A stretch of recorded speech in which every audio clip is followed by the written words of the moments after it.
यार चाइना की पुलिस वाले तो बहुत ज्यादा ही खतरनाक है। आपको लग रहा होगा भाई आज ये रोहित क्या बोल रहा है, लेकिन ये रे मिस्टीरियो का जो मूव है, या आप इसे रे मिस्टीरियो से ना भी लिंक करो, डब्ल्यूडब्ल्यू के इन जनरल अगर आप मूव की बात करो तो हरिकेन राणा बहुत ज्यादा फेमस है। मोस्टली जो सुपरस्टार ज्यादा छलांगे मारते हैं वो यूज करते हैं। रे मिस्टीरियो ने इसको काफी ज्यादा पॉपुलर किया। तो यहाँ पे आप इस वीडियो में देख सकते हो, ये जो पुलिस ऑफिसर है इसने इस बंदे को पकड़ने के लिए, पता नहीं इसका क्या काम था, जो भी था मुझे उसके बारे में कोई आइडिया नहीं है। बस ये वीडियो बहुत ज्यादा वायरल हो रही है जिस तरीके से उन्होंने उसे घुमा के बिल्कुल सीक्वेंस में वैसे किया है। और सही में या तो इनकी ट्रेनिंग ही बहुत खतरनाक किस्म की है कि भाई वहां पे पुलिस ऑफिसर, आई थिंक किसी मॉल के अंदर है, किसी तो इवेंट का ही मुझे पार्ट लग रहा है, इस तरीके से दबोचा गया। तो फिर ये अब रे मिस्टीरियो के नाम से वैसे ज्यादा हो रहा है कि देखो रे मिस्टीरियो का जो मूव है उसका यूज करके किसी पुलिस ऑफिसर ने ऐसा करके दबोचा। ये बड़ा स्टाइलिश है। ये तो ऐसा लग रहा है कि मूवी में किसी सीन का पार्ट होना चाहिए था, जो ऐसे ही वही किसी भी सीसीटीवी कैमरा फुटेज से आ गया। Okay, hello chatters, my name is Rohit and you are watching wrestle chatter. Welcome है गाइस आपका वॉइस ऑफ रेसलिंग के एक और नए एपिसोड में। और आज का जो दिन है बहुत ज्यादा ऐतिहासिक है, क्योंकि डब्ल्यूडब्ल्यू और टीएनए के बीच में भाई एक तगड़ी वाली पार्टनरशिप हो गई है। क्या होगा इसके अंदर सब कुछ मैं आपको एक्सप्लेन करूंगा। डब्ल्यूडब्ल्यू ने ट्वीट किया, इसी से आप अंदाजा लगा लो भाई कि 45,000 इसके ऊपर लाइक्स है। तो कैसे लोगों को भी ये बात बहुत ज्यादा पसंद आई है। और ये बात दिमाग में रखना कि बहुत सारे फॉर्मर डब्ल्यूडब्ल्यू सुपरस्टार्स अभी टीएनए सुपरस्टार्स हैं। जैसे आप उसमें एक नाम निक नेमेथ या फिर डॉल्फ जिगलर को डाल सकते हो, आप जेफ हार्डी की बात कर सकते हो। तो यहाँ पे हमको ये बताया जा रहा है कि एनएक्सटी के साथ टीएनए वाले जो बंदे मिलके हैं वो कुछ करेंगे इन द सेंस कि जैसे कि जो हेनरी के अब चांसेस और ज्यादा लग रहे हैं कि वो रॉयल रंबल का पार्ट बनेंगे। और ये हमेशा से ही फैंस ने ऐसे अपने फैंटेसी वर्ल्ड में देखा था कि यार इनके बीच में कोई पार्टनरशिप हो जाए। वैसे ये कोलैब तो कर ही रहे थे, लेकिन अब ऑफिशियली एक डील के थ्रू इसको ऐसे इंक कर लिया गया है कि अब ये होगा ही होगा। अभी मुझे लगता है इनिशियली ये सिर्फ एनएक्सटी के लेवल पर है, लेकिन सिर्फ ये एनएक्सटी तक लिमिटेड नहीं है, क्योंकि यहाँ पे प्रीमियम लाइव इवेंट्स की भी बात हो रही है। तो डब्ल्यूडब्ल्यू भी थोड़ा सा बचा के चलेगी ना कि भाई वो ऐसा भी ना करे कि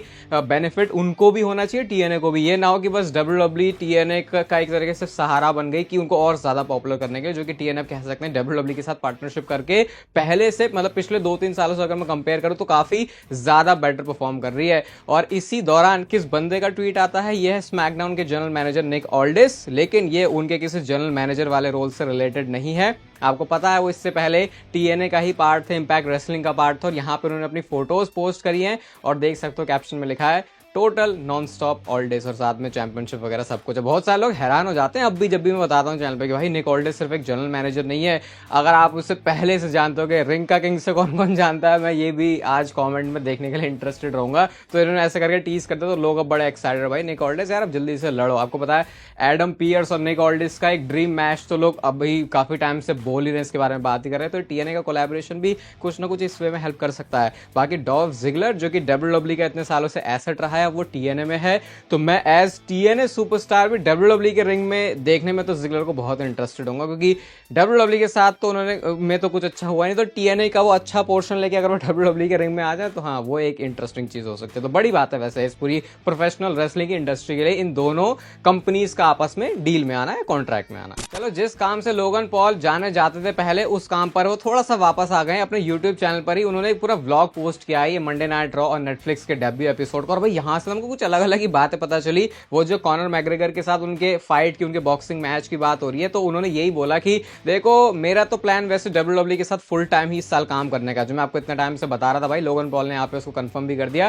कहते हैं कि ठीक है, मैं वो फाइट करने में कॉनर मैग्रेगर के साथ इंटरेस्टेड तब नहीं हूंगा डब्ल्यूडब्ल्यू में, तब स्टे करूंगा जब निक खान मेरे वो $250 मिलियन को मैच कर सकें। इसके बाद यहाँ पे ना वो एले नाइट और लोगन पॉल के बीच में भी कन्वर्सेशन होती है, तो वो ऐसे ऐसे टेढ़ी आंखों से देख रहा था, अरे भाई तुम हार गए ना अपना टाइटल। हाँ मुझे पता है वो कैसा फील होता है, क्योंकि लोगन पॉल से जो टाइटल है वो एले नाइट ने लिया था। उसके बाद होगन से भी, भाई हल्क होगन से उन्होंने क्या बोला कि क्या तुम कंसिडर करोगे मेरा बाप बनना। ऐसा उन्होंने इसीलिए बोला क्योंकि भाई रिसेंटली, वैसे तो नेटफ्लिक्स से पहले का ही है ना, तो उससे रिलेटेड इतना भी नहीं होगा, लेकिन इस वजह से भी क्योंकि होगन को भी लोग ज्यादा पसंद करते नहीं है, तो वो चीज हमेशा काफी आंखों में चमक लेके आती है लोगन पॉल के, जब उनको दिखता है कि किसी बंदे को नफरत मिल रही है। जैसे इसलिए उनको डोमिनिक मिस्टीरियो भी बहुत ज्यादा पसंद है। और एरी इमैनुअल जैसे भी बोल रहा हूँ, जो टीकेओ इन सारे लोगों के ऊपर बैठे रहते हैं, इनसे भी बात करके उन्होंने बोला भाई ग्रीन लाइट दे दे यार मेरी और जो कॉनर मैग्रेगर के बीच में यूएफसी, क्योंकि यूएफसी से लिंक्ड है, वो उनके साथ साइंड है, तो वहां से भी ग्रीन लाइट चाहिए होगी। तो कहते हैं यार करवा दो जरा सेटिंग हमारी। तो सीरियस नोट पे उन्होंने बोला। तो कुछ ऐसा लग रहा है कि खिचड़ी तो पका रहे हैं लोगन पॉल, लेकिन मुझे सिर्फ यहाँ पे ये सुन के अच्छा लगा कि वो क्लियरली एडमिट कर रहे हैं कि नो पार्ट टाइम शेड्यूल होने वाला है इस बार। वो पूरी तरीके से डब्ल्यूडब्ल्यू को देने वाले हैं अपना 2025 वाला साल। तो अब एक्चुअल में कह सकते हैं कि ये वो साल होगा जो नेगेटिव है भले लोगन पॉल को लेके, उनके कैरेक्टर की वजह से नहीं बल्कि बाकी चीज़ों को लेके। आई थिंक थोड़ा सा सफाई करने का काम वो कर सकते हैं इस साल, अगर थोड़ा ध्यान से समझ के किया। बाकी हरकतें तो उनकी वैसी रहने वाली हैं जो लोगों को पसंद नहीं आएंगी। अब जरा खुद ही बता दो भाई, इस ट्वीट को देखने के बाद आप ये कह दोगे कि सेथ रॉलिंस और सीएम पंक के बीच में सिर्फ एक ही मैच है, इसके बाद और कोई मैच नहीं होगा। और ये जो अगले मैच की मैं बात कर रहा हूँ, ये नहीं कह रहा कि आज से 2 साल बाद जाके इसी फ्यूड के अंदर ये राइवलरी को डब्ल्यूडब्ल्यूई कंटिन्यू ही करेगी, ऐसा लग रहा है भाई। तभी तो यहाँ पे पूछ रहे हैं हैशटैग टीम रॉलिंस और हैशटैग टीम पंक, तुम किसकी साइड। अब इसको ऑब्वियसली आप ऐसे भी देख सकते हो कि ये रॉयल रंबल मैच में उतरने को लेके भी कन्वर्सेशन स्टार्ट करने के लिए हो सकता है, लेकिन स्पेसिफिक 2 बंदों को सामने ला के बोल रहे हो तो भाई मैं तो मान नहीं सकता कि अभी इनके बीच में सिर्फ एक ही मैच है, अभी और भी मैचेस होने बाकी। और अभी इस चीज को रॉयल रंबल वाले जो अभी बोलने वाला हूँ उसके बारे में उसमें भी अच्छे से डिस्कस करेंगे। बट जिस तरह से डब्ल्यूडब्ल्यूई लेके जा रही है मैं मान सकता हूँ भाई डब्ल्यूडब्ल्यूई अभी इसे आगे कंटिन्यू करने ही वाली है। बाकी ट्रिपल एच ने भी एक चीज टीज कर दी है, कुछ एपिक टॉक होने वाली है बहुत जल्दी। ये बैड बनी की मैं बात कर रहा हूँ, उनकी जो नई मूवी तो नहीं, जो एल्बम जो भी सॉन्ग से रिलेटेड हुआ है उनका, तो उसी से रिलेटेड एक पिक्चर उन्होंने पोस्ट की और कहते हैं हाँ भाई सब कुछ बढ़िया चल रहा है। और थोड़ा सा टीज कर दिया उन्होंने। ये मैं आपको अगेन इसीलिए दिखा रहा हूँ, पता तो है बैड बनी आएंगे, लेकिन जरा रिस्पॉन्स देखो यहाँ पे। अभी इस पे 1 मिलियन भी इंप्रेशंस नहीं है और उससे पहले ही 31 के लाइक्स हैं। तो मतलब लोग बहुत ज्यादा चाहते हैं बैड बनी को डब्ल्यूडब्ल्यूई में देखना। पता है अच्छी बात कब हो जाती है, जब कोई बंदा सेलिब्रिटी भी है और उसके बाद वो डब्ल्यूडब्ल्यूई के रिंग में आके ऐसा नहीं फील करवाता कि बाकी टैलेंट्स के साथ कुछ ज्यादती हुई है। क्योंकि वो जो सेलिब्रिटी आके वो जो खुद इतनी कमाल की परफॉर्मेंस करता है तो ऐसा लगता नहीं कि उसने किसी और की जगह ली है। जैसे ये बात आप बैड बनी के लिए कह सकते हो, ये बात आप लोगन पॉल के लिए कह सकते हो। अगेन बातें तो चलेंगे कि इन लोगों ने आके स्पॉट लिया है, लेकिन फिर जब वो रिंग में भी अच्छा परफॉर्म करते हैं तो बढ़िया लगता है यार।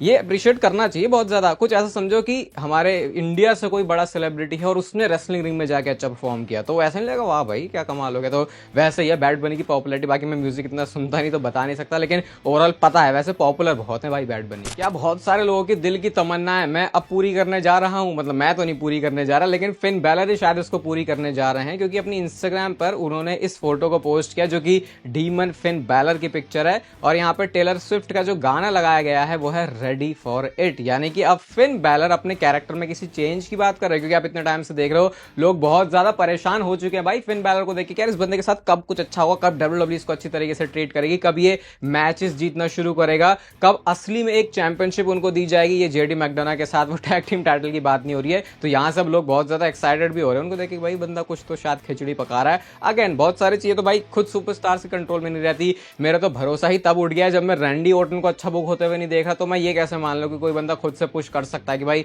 मेरे साथ कुछ ऐसा होना चाहिए। क्योंकि जिस पैशन के साथ रैंडी ऑर्टन आया था भाई, देख के लग रहा था यार ये तो कुछ कमाल ही कर जाएगा, लेकिन उसके साथ भी कुछ नहीं हुआ। तो ऐसे बड़े बड़े लोगों की नहीं सुनी जा रही। तो यार फिन बैलर को मैं ऑब्वियसली रैंडी ऑर्टन के लेवल पे तुम नहीं रख सकते।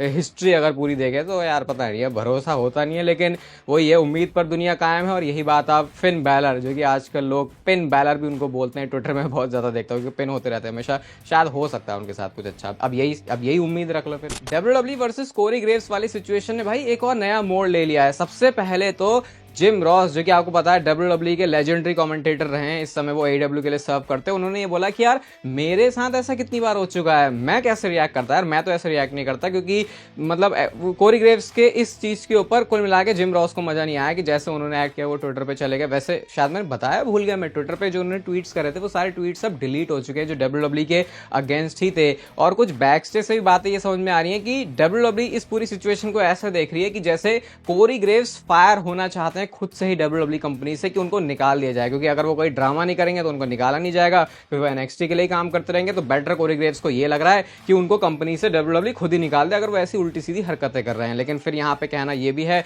रेसलिंग ऑब्जर्वर का कि भैया अगर डब्ल्यूडब्ल्यूई ने ये चीज देख लिया कि कोरी ग्रेव्स जाना चाहता है तो वो जाने तो उसे बिल्कुल भी नहीं देंगे, उल्टा सस्पेंड जरूर कर देंगे। और ये सस्पेंशन की कोई न्यूज कोई खबर भी बाहर नहीं आएगी, क्योंकि इसको पब्लिकली डब्ल्यूडब्ल्यूई के ऊपर कोई ऐसी रिस्पॉन्सिबिलिटी होती नहीं है या कोई ऐसा काम नहीं होता जो उनको पब्लिकली आगे उसको बताना पड़े। तो भाई ये तो मामला गड़बड़ से गड़बड़ ही होता हुआ जा रहा है। और कोरी ग्रेव्स के साथ होना इसलिए भी शॉकिंग है, इसको कोई और किसी और टैलेंट या किसी और बंदे की तरह मत ट्रीट करना। ये किस बंदे को सालों हो चुके हैं डब्ल्यूडब्ल्यूई कंपनी के साथ, और इसने वो सारे फेस देखे जब बड़े बड़े सुपरस्टार्स भी रिलीज हो गए, मतलब ऐसे नाम जिनको हमने कभी सोचा भी नहीं था कि डब्ल्यूडब्ल्यूई कंपनी से जाएंगे। तो इसलिए फिर ये थोड़ा सा अटपटा सा लगता है। पता नहीं भाई ये एंड होने कहां पे वाला है। अरे भाई सॉर्टेड कर लो यार मामला, 2 की जगह 3 कमेंट्री पे बैठा दो तुम्हें तो भी मामला बढ़िया हो जाएगा। लेकिन वैसे लोग 3 वाले कमेंट्री पैनल 2 वाले को ज्यादा प्रेफर करते हैं 3 से ज्यादा, ऐसा मैं देख रहा हूँ। पता नहीं भाई क्या है इसका सॉल्यूशन, ये तो मुझे भी नहीं पता। 2025 में एक ओवरसीज इवेंट होने वाला है WWE का, एक नहीं वैसे तो बहुत होते हैं, प्रीमियम लाइव इवेंट की मैं बात कर रहा हूँ। और निक खान ने इस बात को कंफर्म किया है कि पेरिस में होगा WWE का 2025 में एक प्रीमियम लाइव इवेंट। ये फ्रांस की बात हो रही है और वहां के लोगों के तो मजे हैं भाई, क्योंकि वो गए एक बार और जिस तरीके से रिस्पॉन्स मिला WWE को भी ऐसा लगता है कि हाँ भाई अब ऐसी कंट्रीज तो हमको जाना ही चाहिए हर साल। तो एक तरीके से वो तो हमेशा से ऐसा लगा लिस्ट में पक्के ही हो चुके हैं, या ऑस्ट्रेलिया जैसी या फिर ये फ्रांस जैसी कंट्रीज की, वहां पर रिस्पॉन्स अच्छा आता है तो WWE जाती है।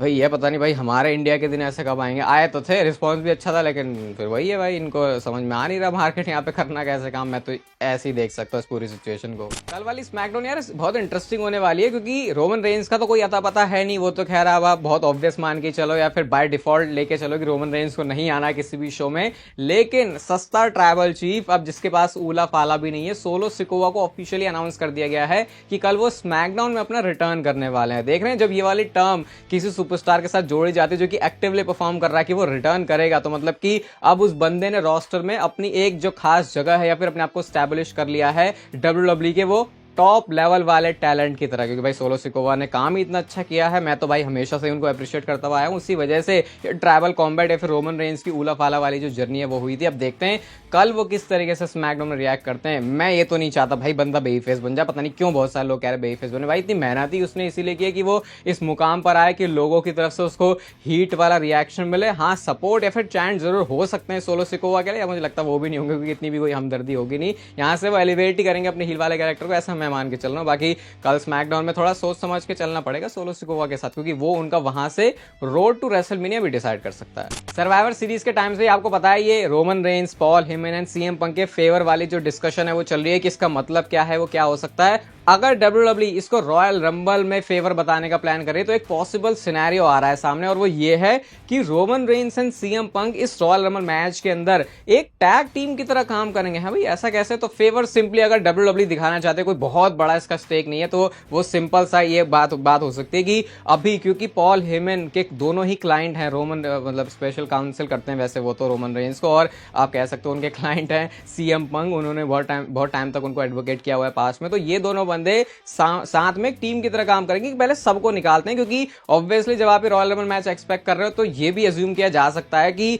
शायद पॉल हेमन रिंग साइड पर ही होंगे, भले ही वो रोमन रेंज की साइड से एंट्री मारेंगे, लेकिन उस टाइम पर सीएम पंक भी होंगे। तो मे बी तब वो कनेक्शन बनेगा कि तीनों एक दूसरे को देखे और तब जाके उस फेवर की बात, और फेवर ये होगा कि भैया दोनों बंदे साथ में काम करेंगे, और फिर एंड में जाके देखते हैं भैया कौन जो है रॉयल रंबल मैच का विनर निकलता है। और अगेन यहाँ से अगर मैं Roman Reigns and CM Punk में से बात करूं तो सीएम पंक की road to WrestleMania Royal Rumble जीत के भी बन सकती है। वैसे इसके ऊपर तुम पूरा पॉडकास्ट लेके आ रहे भाई, पूरा डेप्थ में जाके बात करेंगे कि एक्चुअल में कौन जीत सकता है वाले रॉयल रंबल। तो अगर सीएम पंक यहाँ से जीत रहे हैं तो वर्ल्ड चैंपियनशिप के लिए उनके दरवाजे भी खुलेंगे, और क्या पता तब तक सेथ रॉलिंस भी उस मिक्स में आ जाए। और अगेन जैसे मैंने अभी वीडियो के स्टार्ट में बोला कि सीएम पंक और सेथ रॉलिंस को जिस तरीके से दिखाया जा रहा है भाई, शायद इनका हो सकता है अभी भी रेसलमेनिया मैच बन जाए, और ये रॉयल रंबल वो जगह होगी जहां पर ये फेवर को लेकर भी सारी जो चीजें हैं वो क्लियर हो जाएंगी। हो सकता है बहुत छोटे वे में भी WWE इसको ऐसे फुस तरीके से एंड कर दे फेवर का, तो ये रॉयल रंबल में ऐसा हो सकता है। बाकी अगेन ये रिलेटेड हो सकता है एक वर्ल्ड चैंपियनशिप वाली अपॉर्चुनिटी से भी, क्योंकि सीएम पंक और पॉल हेमन हो सकता है कुछ बहुत बड़ी इसके अराउंड जो है खिचड़ी है वो पका रहे हो। बाकी हम मिलेंगे आपसे कल स्मैकडाउन के रिव्यू के साथ। लेट्स सी कैसा जाता है कल का स्मैकडाउन। ये वीडियो आपको अच्छी लगी बाय द वे से लाइक कर दो यार, बताने की जरूरत होनी नहीं चाहिए यार रोज, क्योंकि रोज आप आके चैनल पर वीडियोस देखते हो, और तब तक पे लेते रहो जिंदगी के मजे।